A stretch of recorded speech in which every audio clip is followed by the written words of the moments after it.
on from there. So, starting off nice and casual. So, James and Thinking Gamers with another food for thought. This time, recording this from a restaurant again. So literally food. Yes, literal food for thought. Enjoying some beers, just kicking back, relaxing, talking about game stuff. Joining me once again is David. Hey, what's up, y'all? And that's about it. It's not like the Bioshock thing where we had a bunch of people with us. But yeah, so I think probably first and foremost, the only major thing that happened last week was just that sudden reversal. You mean the Xbox 180? Yeah, the Xbox 180. It will go down in history. I think that's like the first time they changed something major. Like they announced something. They got rid of everything. I wouldn't say everything, but a lot of things happened because of the change. Like the whole online library, it has to go away. It's not like and that's another controversy in of itself because there's just nothing but confusion. Like at every step they do, Microsoft just bungles the PR aspect of it, and people are just left confused as hell. Well, I mean, like if you look down to it, it makes sense. If you take always online off, obviously there's no way for you to always connect to your online resources. Yeah, and verify those. Yeah, right, and then you take away the 24-hour check. That means you shouldn't technically have your game online all the time. Yeah, exactly. So and that was the price of having the DRM, is to have that digital library. And I mean, Steam does that basically for the most part, but they don't do the actual sharing. Well, the thing with Steam is that they don't check 24 hours every 24 hours. They check, I think it's once a month, but even then that's kind of flaky. Like, I think it's true offline. Like, if you are offline, it just basically all your offline games don't work. And then when you sign on, they sync everything, and then that's it. Like, I mean, there are also rumors, though, that Steam is planning to do an actual digital library, so people can actually share games through accounts rather than sharing actual accounts. Yeah, and there's not that much different from, gifting games to friends, I guess. Yeah, with those amazing Steam sales and whatnot anyways. Speaking of which, they are coming up soon, which is going to be awesome. Oh, yeah. Or, terrible. It was around this time that it's summer. That summer sale is going to come. Well, it's going to be gone. The thing with summer sales is that, I think I bought all the things I want. I've seen the sales every week for games, and I'm just like, I think I own this, or this is a pack of games that, I only want one part of this game. All the other games I already own. I'm actually curious. I think Company of Heroes 2 is coming out soon. What's up? Company of Heroes 2? Yeah. So I think that's coming out soon. I think actually tomorrow. Yeah. Right? Yeah, Tuesday? Something like that. Yeah, the 25th. So I'm really curious if they'll put that on sale, so soon. Well, you see in a recent trend like this year that a lot of games are quickly losing their value really quickly. For example, XCOM went on sale really fast. Yeah, Tomb Raider was $60 for maybe about 2 weeks. To be fair, it did come out the same day or a week before Bioshock Infinite, so whoever decided to do that was kind of dumb already. But and that really sucks. I seen Tomb Raider for $20 new online right now, and I haven't seen a quick turnaround in price this quickly since I don't know, Fuse and Frenzy. Right. Anyway, speaking of turnarounds, going back to the Xbox 180 though. Oh, I see what you did there. All right. So, oh man, I still can't believe they actually managed to sway them. I mean, that's two now. That's two major events where consumers basically swayed a company to do something. Yeah, it's kind of weird. Coming off of the BioWare thing for Mass Effect 3. BioWare, I think. I don't know. I think that's more on EA's. Hey, you should probably make a better ending. Well, in general, it's like that precedence of the crowd kind of pushing for that change, and it actually happened. I mean, whether or not it was to people's expectations. Also, to be fair, Mass Effect changes technically didn't drastically change the ending. No, they did. Just there's a few things. Fair, I did like it, but that's just me. And apparently, if you like it, you suck. But I haven't seen the original. My Xbox bricked right when Mass Effect 3 came out, so I never got to play it until all the DLC was nearly out. Nice. But yeah, going back to the Xbox though, I mean, all the reports that came out afterwards did say that Microsoft was really committed to doing the whole DRM thing and all that stuff. And to remove all that on a whim as a result of consumer, I don't know. Also, you see Microsoft do that a lot with a lot of their OSs. I mean, Windows 8 is getting a start button. Didn't it already have a normal layout? No. I mean, it has Explorer. It has the option for a normal layout, though, right? it doesn't have the original start menu. Like, you can download an app to get the start menu, but there's no start It's not menu. an official sports Right. thing. But with Windows 8.1, you're getting the button. That's a simple, like, kind of, like a patch fix. It's Right, not like a right. total 180 of, strategy right. in terms of marketing Yeah. a product. So, I mean, Again, it's kind of unprecedented. I don't think any console or any company has done that before. yeah. And I know that a lot of the focus right now is on Microsoft because, they're the ones doing it and whatnot. I do wonder, because, again, you're jumping from consumers outraged over the ending of Mass Effect, for a game and a developer and a publisher, to now an actual, console manufacturer.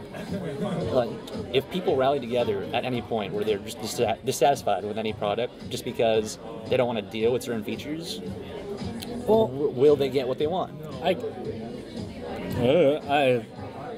I'm kind of biased in that, just that Microsoft's policies in the beginning weren't that great. So I can't tell you to say, I can't defend what Microsoft has done and say. Well, that's fine if you have like your own, personal like lean towards that. No, it's just hard to see. It was. Well, what the bright side was overall, Right, was still in place. I can't see any bright side, if they kept the DRM. Yeah, I mean, it definitely is a much more weirder system, especially with the camera involved and the whole always on thing. Yeah. But I don't know. It seemed like one of those like really defining features that differentiated it from the PS4, and it may not necessarily be a good thing. But it really did differentiate the two consoles. Right. And now, I'm looking at a lot of comparisons now, there really isn't that much difference other than the $100 price tag and the camera. And the games, I guess. Even then, I mean, I know a lot of people are like, I don't know if you've seen the post, but everyone's all like, oh, 50%, more power. I cannot. Honestly, I'm looking at the lineup of the launch games. None of the games entice me at all. Yeah, That's no. why I'm looking into Same Wii U, here. because I'm like, I might be playing a Wii U during that Oh time. man, mine's still sealed up. I'm still waiting for a Wii U game that I want. I'm waiting for a Star Fox game. That's what I'm waiting for. I don't know if they'll, eventually make one or not, or just completely abandon it. If so, I'm just going to sell it to you. But, I mean, yeah.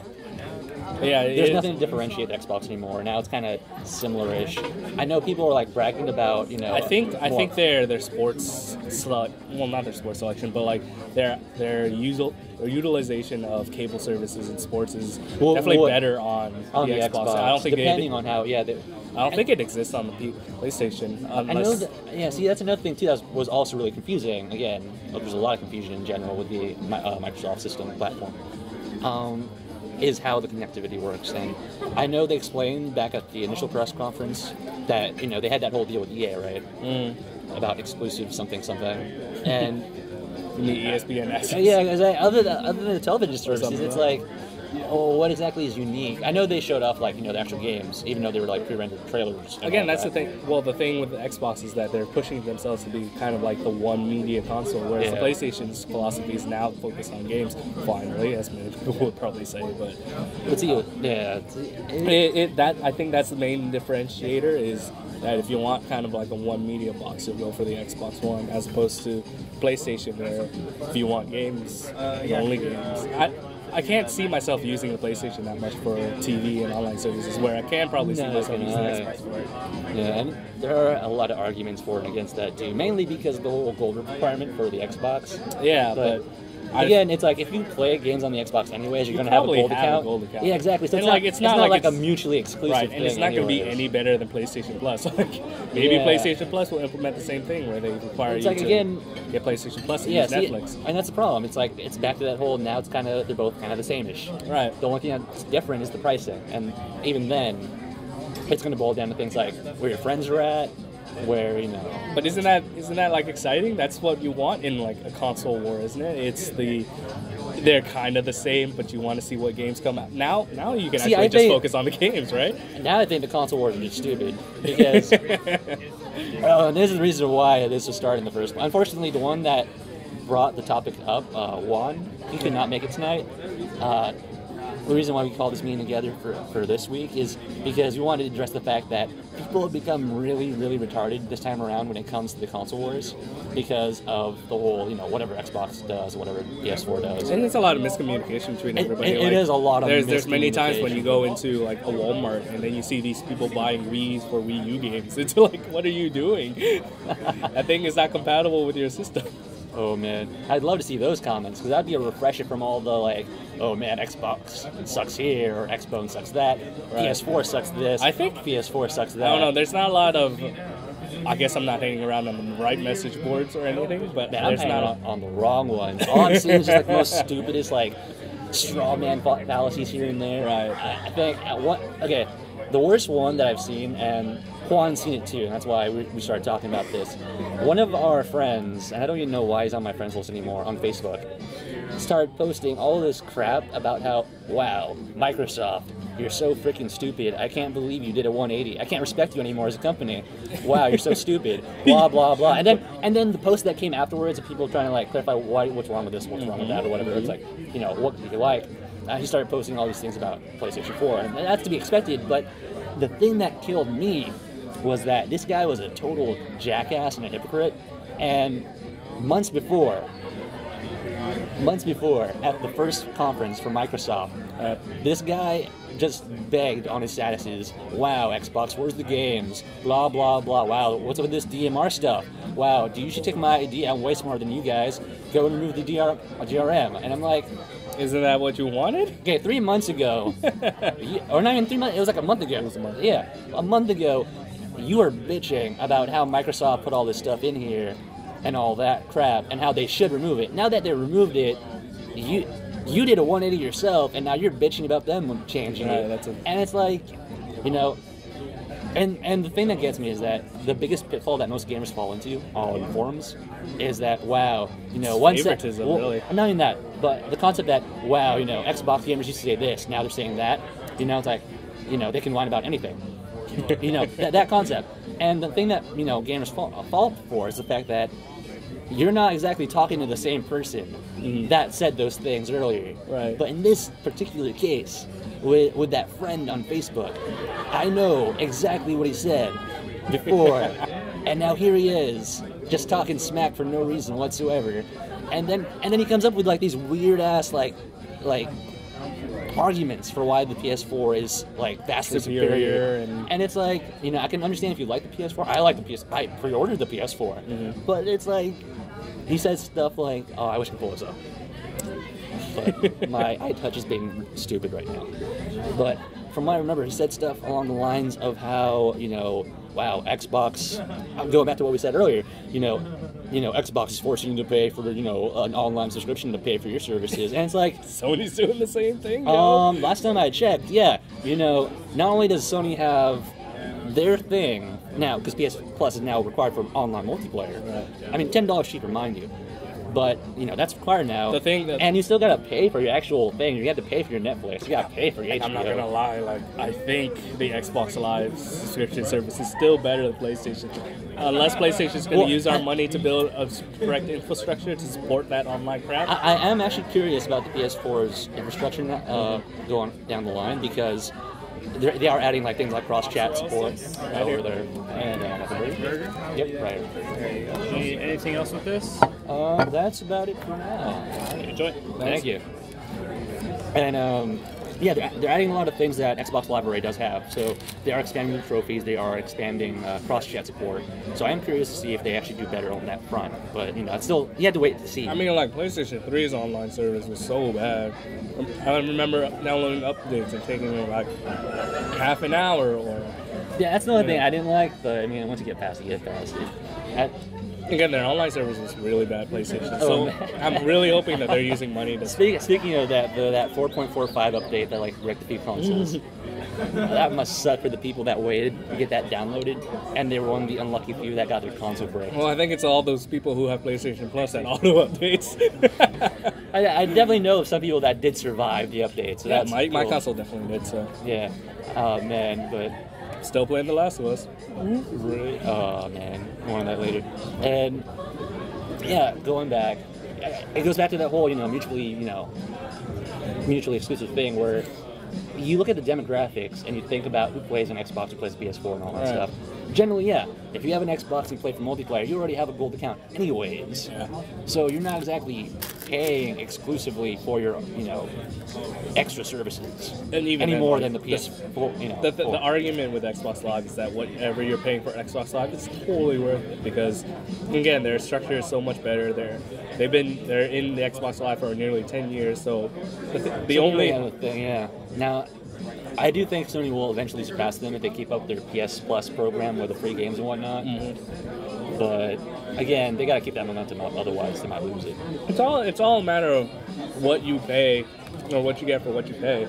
And the thing is, it's hard to see what you get from Xbox One versus what you pay. Yeah. I mean, Xbox One is toting that, hey, it's $500 because of this, and this. And then you find out, like, this, and this is the Kinect, the always online, and all the crap that I don't care about. Yeah. And then you expect me to pay a higher amount. That's not exactly great. You guys want some napkins or some napkins? That'd be great, man. Yeah, more napkins would be great, thanks.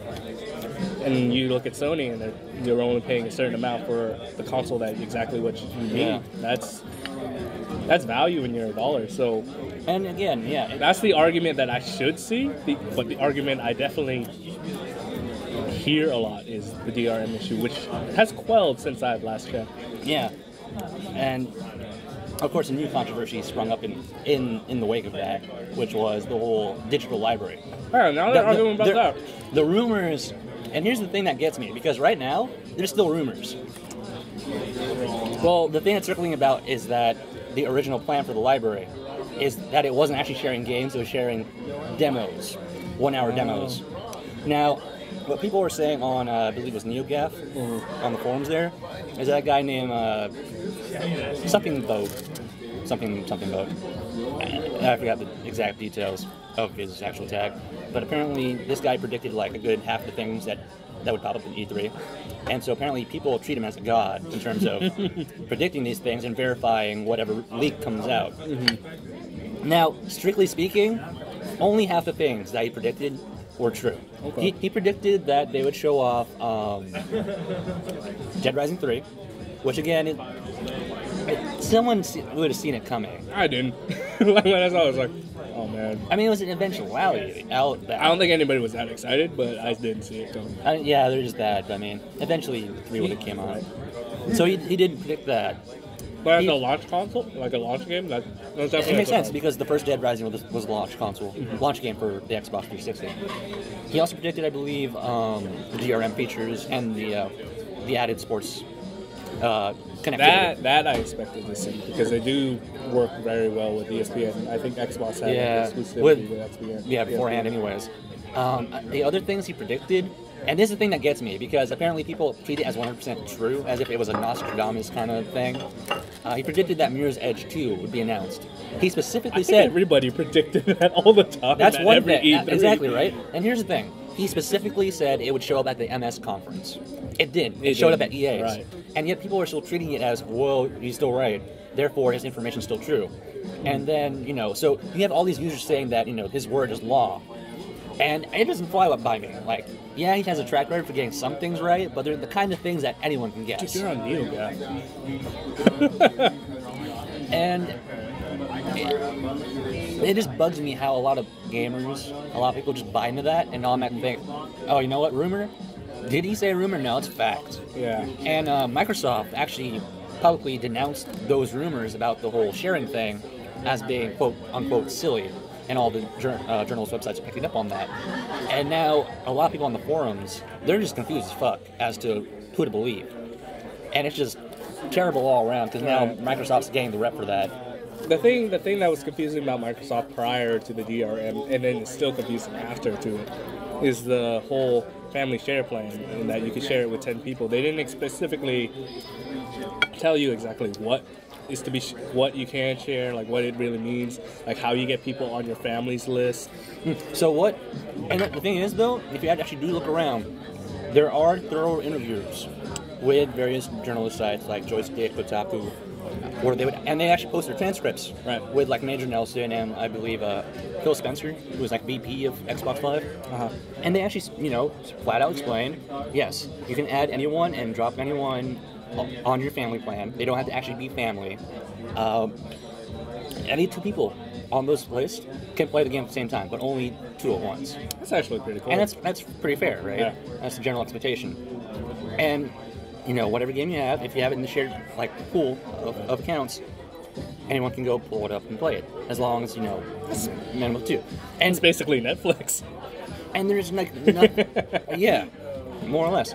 And yeah, there was nothing to really indicate in any of those interviews that it was a demo system. I don't know if that's true or not, but if it was, I wish it was made clear in E3's press conference. I wish it was made clear in any of the press conferences. And again, that's kind of a fallacy of Microsoft doing, because again, with their media conference last month, they did the same thing where it's like, oh yeah, we're going to talk about our TV stuff. Right. And then all the actual important stuff came in between from the journalist sites they told at the site.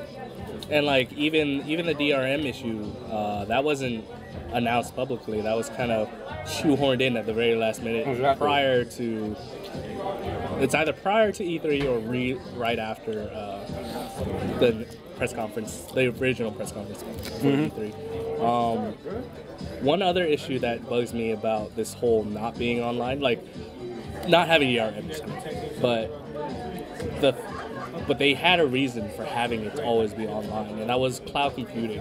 And if you ask anybody prior to in E3, the E3 press conference, Microsoft's E3 press conference, toted that they have all this cloud computing. Where cloud computing doesn't really mean anything until you talk to people who are actually designing the games. If you talk to Respawn, the recent interview with Respawn, they said that they're using Microsoft's cloud system to create dedicated servers.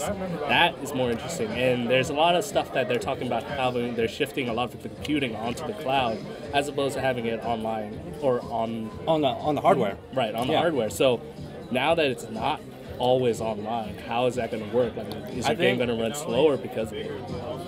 I think there'll be exceptions to that rule, right? Where it's if the developer chooses that, then you can't go offline with it. It's as simple as that. Right. The driver tars is a good example. Is that the driver tars, they use the cloud computing they use the cloud to basically send data from your drives up to the cloud, and then from there, players who are your friends will download pieces and bits of your races so that it creates kind of like a driver tar in their game, but it only syncs every time they go online, every time they do the 24-hour sync cycle. Now that it's not syncing now that you can choose when to ever go online, it'll just pick it up whenever you connect. And see, I think that would be, in the case of that, would be an optional feature. I think in general, what's going to happen now is that it'll be more specific to their exclusive games, what uses this feature. I was just afraid that they're going to shoehorn all the, maybe graphical process into the cloud. That's what I'm afraid of too, but what I think is going to happen is that, the developers will still go ahead with it thankfully they announced this, so the developers are okay, let's not push everything we need into a service that may or not be funky. And this goes back to the whole 50% thing that's going around now, the whole war cry for the PS4, because it has supposedly 50% way more power. Even though it's not really strictly 50%. We talked about how they're more expensive DDR5. It helps it to run more efficiently. Right, it's comparable to the memory cache on Xbox One, even though Xbox One only has DDR3. So in theory, both consoles, the PS4 is definitely more powerful, but not by much. If the developers can use Microsoft's hardware perfectly. And the thing that people miss, though, that bothers me, is that at the end of the day, the multi-platform games, they're still going to function on both consoles for the most part exactly the same, which everyone misses. And then the second part is that for the exclusive games, they're definitely it's the exclusive games that make use of the unique features. Right, and for the Xbox, it's the cloud, and for the PS4, it is the superior hardware. But even then, the developers have that tool at their disposal for the hardware. But if they don't know how to use it properly, it's not going to mean jack shit. Yeah. I mean, even when it comes to multi-platform games, I think what a lot of people overlook is that the PS4 or PS3 had a really, really bad history in the beginning, and even kind of late when it came to ports with multi-platform games, where developers just could not properly code games on it. Bethesda was really, really infamous for that. Thank you. And Bayonetta. Yeah, I mean, it just, like with Oblivion and whatnot, it just could not get patched properly, couldn't run properly. Skyrim is the same way. Where Skyrim, they only got their DLC like a few months ago, right? I don't know. Yeah. I forgot that game even got DLC. But no, yeah, see? I mean, it's a matter of what the developer can do with either system.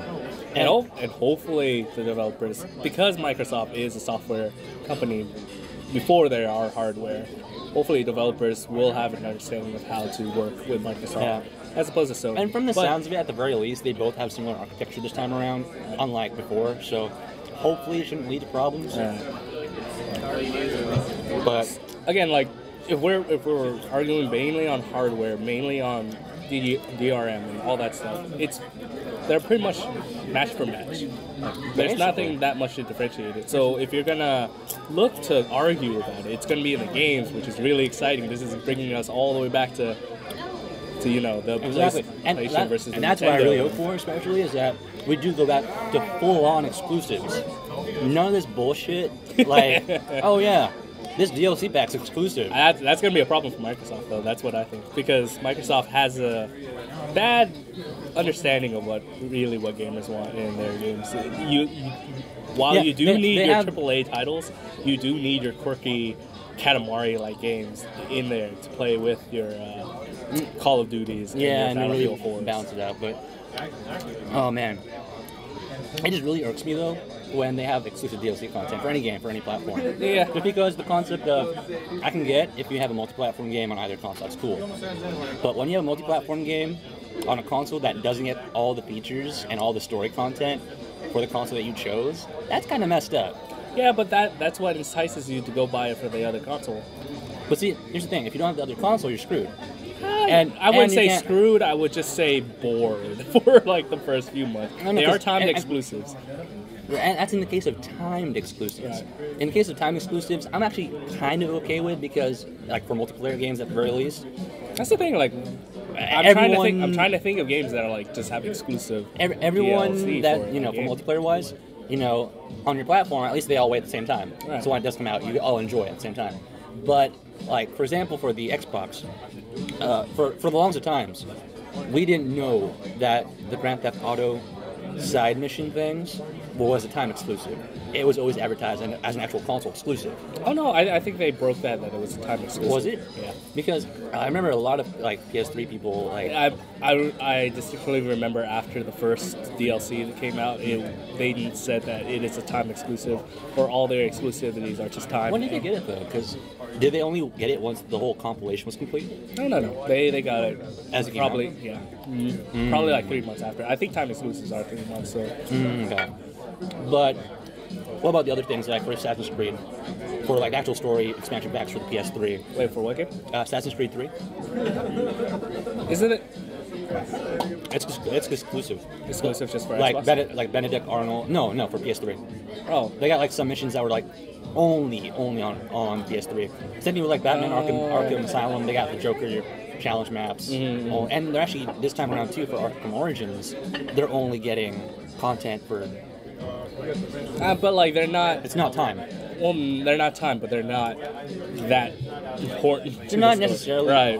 Well, in the case of Assassin's Creed, though, it's kind of because it's a story thing, and it's kind of messed up that you get to miss out on that. You get to miss it super. Right, but at the same time, like it's not something that you'll still get the full experience of the game, regardless of that small DLC that you don't get. I want the full experience. That includes the DLC experience. Then you should probably buy the other console. Yeah, but see, I don't want to get a game where like the whole series I've gotten on the one console in first place, and then switch to another just because it's getting all the DLC content for this one or whatever. That's kind of messed up. That's why I like actual exclusive games, because if I miss out on the exclusive game, then it's okay because I miss out on the whole game. I don't have to like worry about like getting only half the content, feeling gypped that I don't get all the extra supplemental stuff that. Think about all the PlayStation 3 fans who are playing Mass Effect 2. They got Mass Effect 1. Eventually. But, yeah, oh, man, and then Bayonetta 2 people. Jesus. I'm buying Wii U just for that. I don't know what you're talking about.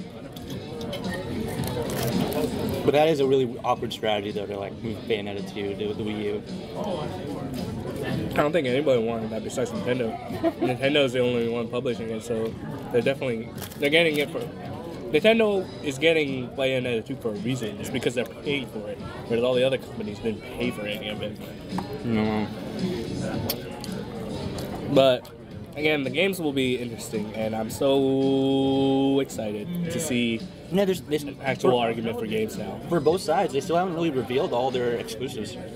Yeah. I think PS4 has like 20 year one exclusives, and then Xbox has 15 year one exclusives. The only problem is that all these launch titles aren't that enticing. Yeah, but those are the launch titles, so that's kind of to be expected. Even then, like, I remember... Oh no, I guess you're right. I bought Xbox for JSRF, and that was definitely down like the the line. launch titles for the Xbox and the PS3 weren't that great either. Yeah. I don't think I got Halo until like maybe 18 months after. That wasn't even a launch title. Wasn't it? I thought it was a launch title for Xbox. No. For the original Xbox. That's what I meant. Oh, okay. Yeah, but for the 360 now. No, that launch title was Call of Duty 2, which made up for it. Yeah, I guess I made up for it. But they were riding on like Perfect Dark though, and Perfect Dark was okay. No, you're being generous if you say Perfect Dark is okay. For what gamers had to deal with, it's okay. The Viva Pinata, was that a launch title? Ooh, I don't know. Because if it was, that was the game to get the Xbox for. I know it got really cheap, and I enjoyed it. I enjoyed it too. I remember my case was just the Pinata case, and I was like, oh, this is really great. Oh, man. Yeah. More fun games. I think what we're going to do, we're running on 30 minutes here. All right. We'll take a quick break and add some fancy transitional music while we eat our food and actually focus on eating our food. That is now getting cold. And then we'll continue off with probably game talk, I suppose. Cool.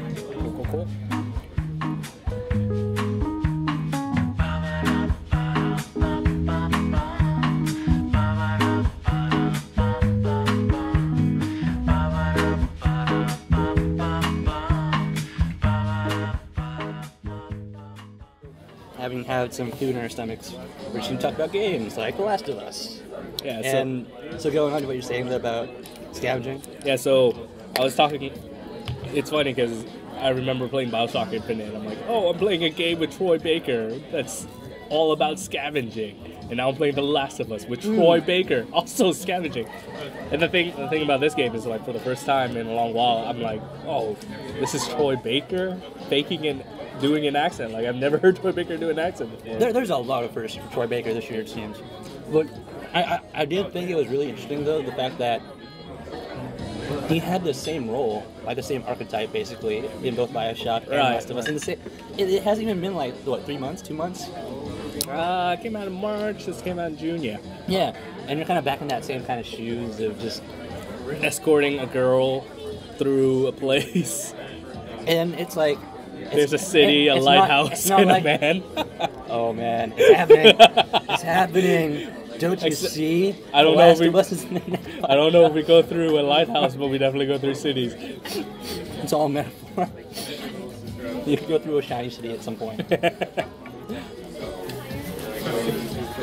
But yeah, it was an interesting year in terms of like how they brought back the whole like guy escorts girl, but now unlike past games where it's like Resident Evil 4 with Ashley and like Aiko. I think it's different in this one for different reasons. Like for Bioshock Infinite, it's fun because your escorter or the person you're escorting, she's actually helpful. Like she'll send you stuff. But the thing about this, and the thing about like I think in The Last of Us is that none of the enemies can see them. Like Yeah, that's another thing. I know it's a big gripe of escort quests is that your other person the AI is dumb and she'll run into enemies. But I think we're at an age where the AI is smart enough to get away from them.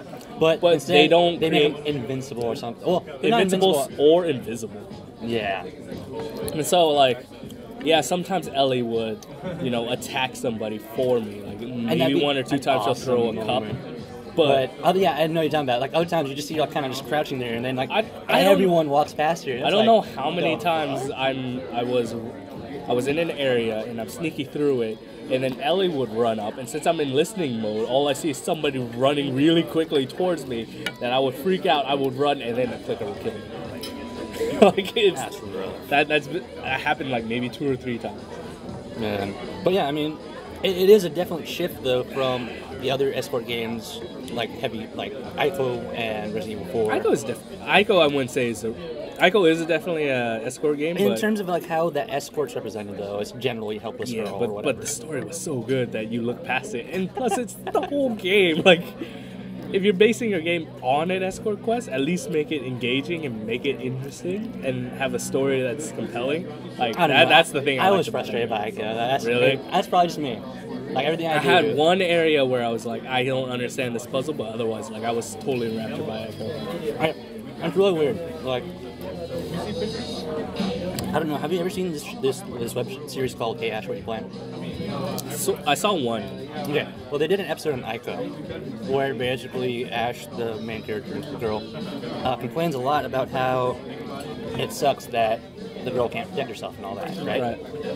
And how, you gotta kind of bounce out, solve puzzles and all that stuff. And all the puzzles conveniently make it so that you have to do it because she can't climb, change, or shit. It's like, it doesn't seem like she should necessarily be helpless to begin with, right? She does have to be helpful, but she shouldn't be helpless. She shouldn't be completely. I mean, to some degrees, Ashley in Resident Evil 4 wasn't that helpless, but she came off that way too. Help me! But I do like, the Bioshock, The Last of Us. Like, they're definitely changing the core aspect of how escort missions work in games. Yeah. And also, like, making the characters stronger, too, in general. Again, like, as long as they don't make them invincible, like, as long as they give me a reason to protect them, that makes it more... Yeah, more involved. Right. Because, especially when they are invisible, that just, like, kills the mood. It's like, why don't you go after her? I mean, it's kind of fucked up to say that, but it's like... So, like, hey, I need distraction so I can shoot them in the butt. And then there are points where, like, it's really cool in Bioshock where, like, Elizabeth throws you stuff, but when she throws you stuff at the most random moments, and you're just mashing X. Right, like I remember there's this one part where, like, she's just gone through a horrible ordeal, and then the next thing you know, like, she's like, I found some money! Yeah, right? And I'm like, did you just, like, nearly die? I was in a firefight. It was in the middle of, like, once the Vox was against you and all that stuff, and I had, like, the freaking Lincoln statue come after me and all that stuff. Yeah. She threw me, like, some salt, right? Because I was running low. And I was, like, in the thick of the fight because I was just being stupid. And so I'm like, okay, pick it up. And immediately, the Lincoln Patriot was about to hit me. And then she was like, oh, hey, here's some hell. And so, like, I basically double tap X. And it just takes you out of the moment where, all this action's going on, and just everything pauses, just so she can perfectly throw you out of nowhere some stuff. And I guess there is that story explanation that could be kind of fudged, where it's like, well, maybe she's controlling interior or something, slowing down time or some shit. No, but that's a game mechanic. Like you know that the game is paused because they want you to. And see that just her takes you out of that immersion. It's like, oh, okay, well, like so much for her, like actually scouring the battle. Like if you have to create immersion to justify the game's upcoming, so like that's not good. But yeah, I could definitely see. I hope in the future we don't have that many escort quests, but if we do, at least make them more. Yeah, at least make it so that the other person can die, so that I can at least put some urgency on when they're getting attacked. Just not if like they get attacked. Nostalgia should die in GoldenEye. That'd be really annoying. But who knows? It might be a trend, just because of the convenience of those. I don't know. I don't see any other games coming out where it's like escort this one girl from one end to the other. Well, we'll see with like the upcoming titles coming up for the next gen games. I think the new gens are mainly focused on always online. I know we talked about always online, but I think that's what they're doing, and plus streamless multiplayer, like the crew, where it's just you're driving in single player, and then all of a sudden your friends come on and you get streamless. You got the Division, and then it's like same thing. What was that other game? It was also like an MMO thing. Rise? No. Because it was like the Division, but it wasn't the Division. Watch Dogs? No. But that's another example. I'm talking about like the same kind of general Destiny. That was another one of those like streamless multiplayer. No, I feel like that's multiplayer. Period. But still tries to present itself in a similar manner to like Defiance to the Division. Right. It's like it's still following that line of immersive world. So here's a good question. Yeah. E3 game of show for you, like A game that you saw gameplay is your favorite, and then a game that you didn't see gameplay that's your favorite. Okay, so the thing that I did not see gameplay of that has me most excited to play. I would say that's my game of show. It's pretty bad because there really is none where I didn't see the gameplay. I mean, the Halo thing kind of piqued my interest, but that's like saying. That isn't saying much, really. Yeah, I think you really like Halo. It's more like eyebrow raise. And that's only because of the controversy. Again, the miscommunication, right? There's that whole controversy where it's like, our Reclaimer trilogy is no longer a trilogy, it's a saga. And, by the way, we're not calling this Halo 5, we're calling it Halo for now. Stand by for the new title. And that's like... Alright, whatever. Well, yeah, right? And it's like, alright, it's not blow Halo 5. blow up, whatever. Exactly, so it kind of killed the mood. And in general, I just didn't see a lot of games where it was purely trailers, other than sports games. Battlefield 3. Battlefield 3. Or Battlefront, rather. Battlefront. Oh, you gotta make... What? Star Wars Battlefront 3. The game that you saw only trailer. Yeah, only trailer.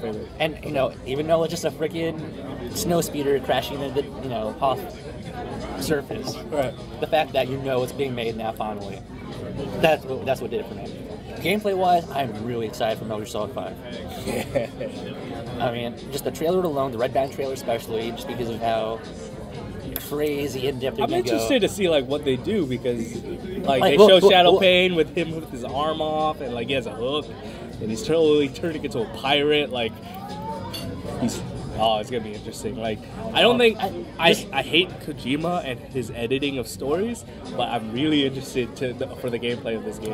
It looks so one cool. of the few people that can actually follow along barely coherently. No, I understand the story. I just think it's dumb. I can get it because it has gotten to the point where it's like you really gotta stretch it to connect everything at this point. When they threw in Eva at the very mid-section of Metal Gear 4, I was like, no, why? Yeah. Well, again, it's stretch, but it makes sense. It was a weird. Well, I'm not gonna bother going into the story that Metal Gear Solid 4. I liked it. Yeah. The general consensus, though, that I'm hearing on forums and stuff, is that people don't like it. Well, I'm pretty sure the major consensus for every game is people don't like it. Yeah, people will find reasons to bash everything. So yeah. But don't focus on that. It was really funny though, because in Metal Gear Rising, the writing game, it got to that point where it was just ridiculous when it got to the final boss. It was basically just a politician. Well, it's freaking Platinum. You expect that from Platinum. No, I don't think Kojima worked on it, right? He oversaw some of the canon aspects. Right, of it, but he didn't write the story. He didn't write the story. He didn't write it, but he still oversaw approved things. Right. And it was really funny because basically here's this politician guy fighting hand to hand with a freaking robot ninja, and Raiden's just going, what the fuck? And the politician Armstrong's only response is, nanomachines, son. And he does it in this cocky way that just, for me, I can't help but smile because that is really the justification for everything in Metal Gear Solid now. And that's the thing you expect from Platinum. It's just, in your face. It's we made something dumb that you could kind of believe, but you really can't go with it. But and then you're having a smile while you're doing it. Exactly. It's just that's it's why I love fun, Platinum. Yeah. But I mean, going back to Metal Gear Solid 5, it's the gameplay. You mean Red Dead Redemption? Yeah. The aspect, I had real fun in Metal Gear Solid 3, assaulting the bases that were kind of openish, right, where you can kind of go around the perimeter and find your way in. The fact that you can now have this huge amount of land to scour bases and whatnot, and actually approach it on your terms, like daytime, nighttime, whatever. And I don't see any reason why you want to go during the daytime. You guys doing good? Yeah, we're doing good so far. Thank you. But yeah, just the concept of that. I'm really interested to see how that works out for a Metal Gear game. Just to be able to sneak in and get that feeling that you're a badass secret agent, more or less. Yeah. The only thing about it is that because of how the trailer's been positioned so far, they have been extremely, extremely dark and controversial-ish in terms of what they've been showing off. I don't know. Yeah, but that's Kojima. Well, here's the thing though. Have you seen the Red Band trailer? No, I haven't. Okay, the Red Band trailer it showed basically a lot of straight up torturing and showed like a lot of things that would be controversial, like You mean typical Kojima. showing his normal form of like controversy, I suppose, is just making people think. Yeah. Like he would criticize like things like censorship and like information flow. That's definitely a Metal Gear Solid 2 thing. Yeah, and it's more like philosophical thinking. But here it's just straight up, it's in your face, and you kind of like have to look at it, kind of thing. So you see like things like child soldiers, and you gotta wonder like what's going on there. Again, like I guess he's using the themes that he brought in from the original Metal Gear. Yeah, and that was a thing back then too, like child soldiers and whatnot, riding as a child soldier. But it's more like seeing you're now able to actually see it as opposed to like seeing like and you know how there's that taboo, right, in games where it's like you can't have kids in there, you can't kill kids. Right. And now you get that feeling that Kojima's gonna break all those rules. You're gonna like see kids get slaughtered left and right. I don't know, man. Like I don't know if he does that. Like the game world will blow up. I think he will. I wouldn't be surprised. The closest thing I've done to killing kids is blowing up Megaton in Fallout. Because if it proves a point, if it proves a legitimate point, he will do it. Like he's that kind of guy. And so there's that, and then there's also like weird things too, where they showed off a surgery scene where they cut open the stomach of a girl, one of the old characters from the portable games. Okay. And actually show like graphically her getting her like abdomen like cut open, her guts are falling out, and she's there spazzing out, basically dying as they pull out like a bomb from her stomach, right? And it's like, damn. You don't expect that in the Metal Gear. You don't expect that at all. And I'm glad to see Kojima pushing boundaries of what he can do. And then of course you got people missing limbs left and right. Yeah. So everyone's missing some form of limb. Everyone just misses the right arm. You lose a limb. You lose a limb. Everyone's losing limbs. Phantom pain. Yeah. But it's really dark, and like a lot of the characters are really like focused on revenge and all this. And what it boils down to is, will there still be like that kind of cheeky humor that's normally associated with Metal Gear, you know? Yeah, I think they lost a lot of it in Metal Gear 4 when they... I think it was still there if you like looked like in the Kodak stuff, but I feel like I can't imagine it being there when it's juxtaposed with like the things that were shown in the trailer that are like really dark, like... Well, I guess they probably should. Like, I don't see any reason why they can't. Yeah, they can, but trying to imagine that based off of only what you've seen so far is just really difficult. Oh, that's interesting. I need to go see that Red Band trailer. I'm trying to keep myself away from Metal Gear as much as possible because I always like going into Metal Gear as fresh as I can. Fresh as possible. But yeah, it's just weird just because, again, that juxtaposition where it's like, you know how he always screws around with like, posters, pinup posters of like girls in bikinis and all that stuff, and like you can give a smack through crotch. Like the new character or that new boss character or whatever. What's her name? In Metal Gear Solid 5, the sniper girl, Quiet. It's like things like that where in previous games, like 3, 2, you see like posters of girls, and then you can make fun of them and stuff like that, take pictures, and then the characters have a good joke about it. And then here you got another like scantily clad girl that they're probably gonna make fun of or something like that, or like notice. I hope they make fun of her ridiculous bikini top. Well, yeah, see, that's the thing, right? Like in Metal Gear Solid 4, you got Snake being a pervert and just like staring at Naomi's boobs, right? Yeah. But again, that juxtaposition, the Red Band trailer, you like see that girl, that sniper girl, with her bikini outfit and all that stuff, basically getting electrocuted right on her chest, and it's like, now if anyone perps down here, I'm gonna feel really sad. It's that kind of thing where it just kills the mood. So I'm really curious how that's going to work. If they're going to still balance out that little bit of humor, that classic Metal Gear humor, with the dark story. I just hope, again, I hope the story is a bit more coherent than Metal Gear Solid 4. Like Metal Gear Solid 4, it wasn't difficult to understand the storyline, but at the same time, you kind of put in thought of it. And people say that you don't have to play the original to get Metal Gear Solid 4, but I argue that you really should. You need to be there from at least Metal Gear Solid 1. Right, otherwise, you're really lost. To run through Shadow Moses, which I think it was the best part of Metal Gear Solid 4, and not get any of the parts of it, just to... Exactly. If you go through it and you're like, oh, this is from the PlayStation 1, that's so cool. But if you actually played it, you're like, okay, you understand the moments, you understand the throwbacks. Right, it pays off, that investment. Like, when people saw you drive Rex, they were like, okay, that's a cool mech. But the people there from Metal Gear Solid 1, you're like, we're driving Rex. Exactly. And then you fight Ray, and it's just, And then at the end of that fight, you have Ocelot doing the whole thing. It's like, Fox right at the end of Metal Gear Solid 1, and you share the same reaction as Snake, where he's like, die, die, die, die. Yeah. It's like, damn. That's just like the end of Metal Gear Solid 1, and then freaking Ocelot was like, ha, I'm kidding. Fuck you.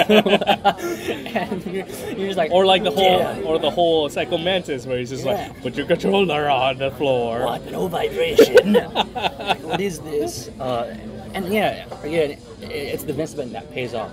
I think with 5 though, because it's so prequel, I think all you need is 3, Peace Walker, and then I don't know. They show Miller, so yeah, Peace Walker. From Miller's in Peace Walker. Yeah, so Miller's introduced in Peace Walker. I'm meaning to pick up that new collection of Metal Gear Legacy. And see, this thing, I think that's what the Legacy is really doing, is prepping people for 5. Well, yeah, because like, a lot of the games people don't play, like the PSP games. I don't think any of us play. And a lot of people are saying portable ops isn't worth it. I don't know because I haven't played it either. But now you will. Well, no, because it's still not in there. Oh, isn't it? Peace Walker's in there. But see, the thing is, I think again, Peace Walker is the direct sequel to Portable Ops. prequel. It's the direct sequel to Portable Ops, but it's also the direct prequel to Metal Gear Solid 5. Right. So I feel that if people play 3 and then Peace Walker on the collection, then they're basically all set to play 5. They don't need anything else. Okay, let me pee. Okay. I think we'll wrap things up from there. Oh, actually, I'll ask you a few more questions right after this.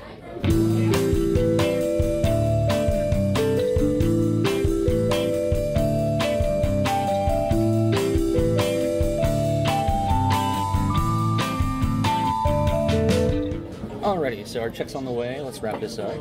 So, yeah, Metal Gear Solid 5, that's my thing for gameplay that I've seen, and I'm really excited for it. Yeah. So, your pick for E3. Trailer-wise, damn. Yeah, you're right. Like, there's not a lot of games that just show trailer. And makes you, like, excited for it, right? It's kind of... Well, it's hard to show like one that showed trailer that I got really excited for that just showed trailer. Well, you know, when you think about it, though, the old tradition was teaser trailer, right? Right. And then you got excited for it, but there just wasn't much of that, which is really odd considering all the new things that are supposed to come out this year. Right. Exclusive-wise. I think the closest I can think of is maybe. Nope, I got nothing. Okay, gameplay-wise. Gameplay-wise, I would definitely say Transistor. Transistor for the PS4, right? The indie game?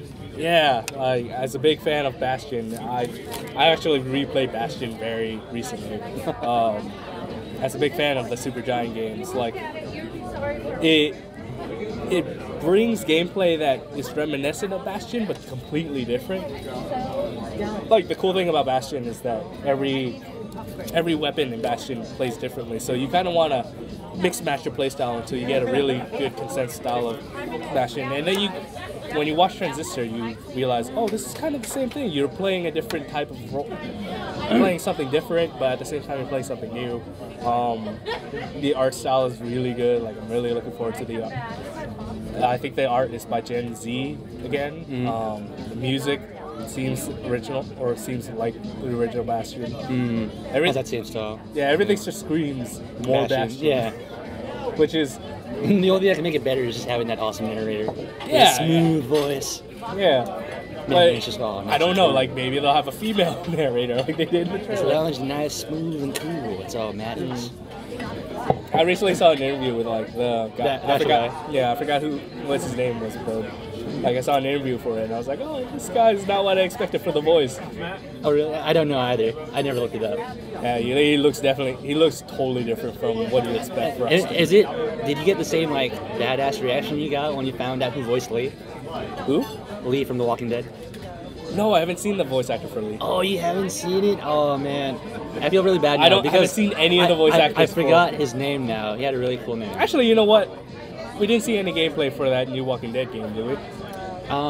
Technically, it's just all in closed doors. Yeah. Is what I hear. Is that the press was shown gameplay for 400 days. Well, I didn't see it, so I'll give it that. All right. Any games you're looking forward to, like upcoming right now-ish, or like next game you're looking forward to in general? I'm in the process of playing Rayman right now, the original Rayman. Oh, yeah. I'm also playing Animal Crossing almost religiously every day. I bet a lot of people are right now if they have it. Yeah, I don't think I'm looking.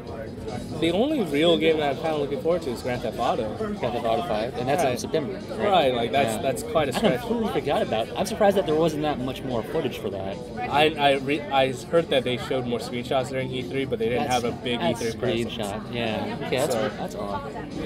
What about you? For me, okay. So like immediately tomorrow, they're releasing the Tiny Tina like DLC thing for Borderlands 2, and I'm really excited for that. Mainly because when I see the premise of it, it reminds me of this episode of Dexter's Laboratory, where Which one?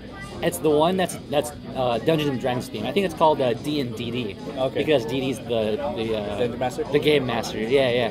And so she changes things on the fly. Like I remember. I feel like I remember this. I distinctly remember the scene.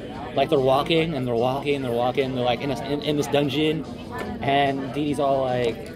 Why can't it be like in a forest? Yeah, and then suddenly the background changes, right? Yeah. And then it's like, oh man, that's hella funny. And then I saw the preview for Tiny Tina's DLC, and it was the same thing where it's like, oh, you're walking through this place called Flame Rock Refuge, and it's looking nice and pretty and full of butterflies and rainbows and shit. Oh, and then Lilith's on the comment going, wait, I think you said that place sucks or whatever, right? And she just changes her mind, Tina, right? And she goes, "Oh right, okay. So the place is dark, dampy. It smells like butts." And you're still playing, right? And you're still playing. And then on the fly, the world around you changes, and it's like, it's exactly like this episode. I gotta play it. Like, it just goes back to that. I know a lot of people are kind of don't like that whole meme-based kind of referential humor in Borderlands 2. I do. Right. So I am rather excited for that. So I can't wait to play that tomorrow. And with my stuff almost set up finally, because I'm finally moving into my new place this weekend, I should be able to start streaming, or at the very least recording games once again. Nice. And putting stuff up on my YouTube page, other than just talking. So that'll be awesome. Beyond that, I am definitely looking forward to Batman Arkham Origins. What about Beyond Two Souls? When is that out? Beyond Two Souls? Oh, I don't know. It's either at this holiday season or like the first quarter. Oh, really? I was hoping it was coming out like sometime this summer. I don't think so. Yeah, It might be. I don't know. Either. I know I see a lot of featurettes coming out as Really? of I late. have not seen anything on that game other than Ellen Page distinctly going like, "Hey, The Last of Us, man." Yeah, that's the only thing I saw. It's like, I don't appreciate that Ellie looks like me. I'm like, Yeah. my God, you should be flattered. Like, I don't know. That's kind of. It's understandable where. Yeah, it is. It It is understandable to a degree, but at the same time, it's like people think it's awesome. You know, revel in it. You're about to be in like a full-fledged game where you get full credits. You should like relish in it too, because if people like think that you're Ellie, like straight up Ellie, for like motion cap and stuff like that, then they'll probably like. And honestly, you probably should have been Ellie. Like, I appreciate what Ashley Johnson's doing, but oh man, what if it was Ellen Page? I think that game would have been so great. Oh man. So yeah, Batman Arkham Origins for me though, just because I love Batman Arkham games, and even though it's not by Rocksteady. No, just because I mean, if they just keep the core gameplay intact, I'm fine with it. And it's just more the same, and that's more of what I love. It might be more repetitious or whatever, but again, it's just going back to what I love and just enjoying it. I'm more interested in seeing what they're doing with that Arkham Origins for the 3DS. Yeah, Blackgate for the 3DS and Vita, which I guess they're not really publicly talking about, really. Yeah, which is kind of weird. I mean, like, it's out there. You can find it. It existed because of Kevin Conroy. You can find it. Well, even then, no one knows that he's voicing it. All people know is that He said he was. he's voicing a Arkham game. It's not Origins. They cleared that up completely. It might be like fourth. It might be the next Rocksteady game. That's what people think, but there's still no confirmation either way. In the end, though, I just want to play more Arkham. And as people know from my YouTube channel, like I'm pretty damn good. I mean, I don't want to brag. But you know, for like 5 minutes, I was #1 on the global leaderboards on Xbox Live. But I really love the challenge mode, and I like playing the free flow combat and all that. So. That's interesting. Like when I was playing it, I was like, I don't see anybody wanting to do this forever. Like when you get in the groove, it's enjoyable. But it's definitely the combat is definitely fun. Like I remember in Arkham Asylum, like I mainly just walked into enemies being all bad. Like I wouldn't even run into them. I would just stroll in Batman, like Just yeah. won't even throw the first punch. And Troy Baker. Troy Baker pulls off a decent Mark Hamill-like Joker. Yeah, I was surprised when I That heard was that trailer. extremely surprising. If I did not know it was Troy Baker, I probably would have thought it was Mark Hamill. Going back to Troy Baker, you know? BioShock, look into it. Last of Us, Joel. He's Ocelot in Metal Gear Solid 5. Yeah. And he is the Joker. The thing... I remember... He's slowly but surely catching up to Nolan North in versatility. You know what's really funny was Nolan North in The Last of Us. He's David. I was like, I did not even see that coming. I did not even know it was Nolan North. Right? And it's like, this is the moment. This is the meta moment where Troy Baker surpasses Nolan North. But he doesn't kill him. Hey, he doesn't have to.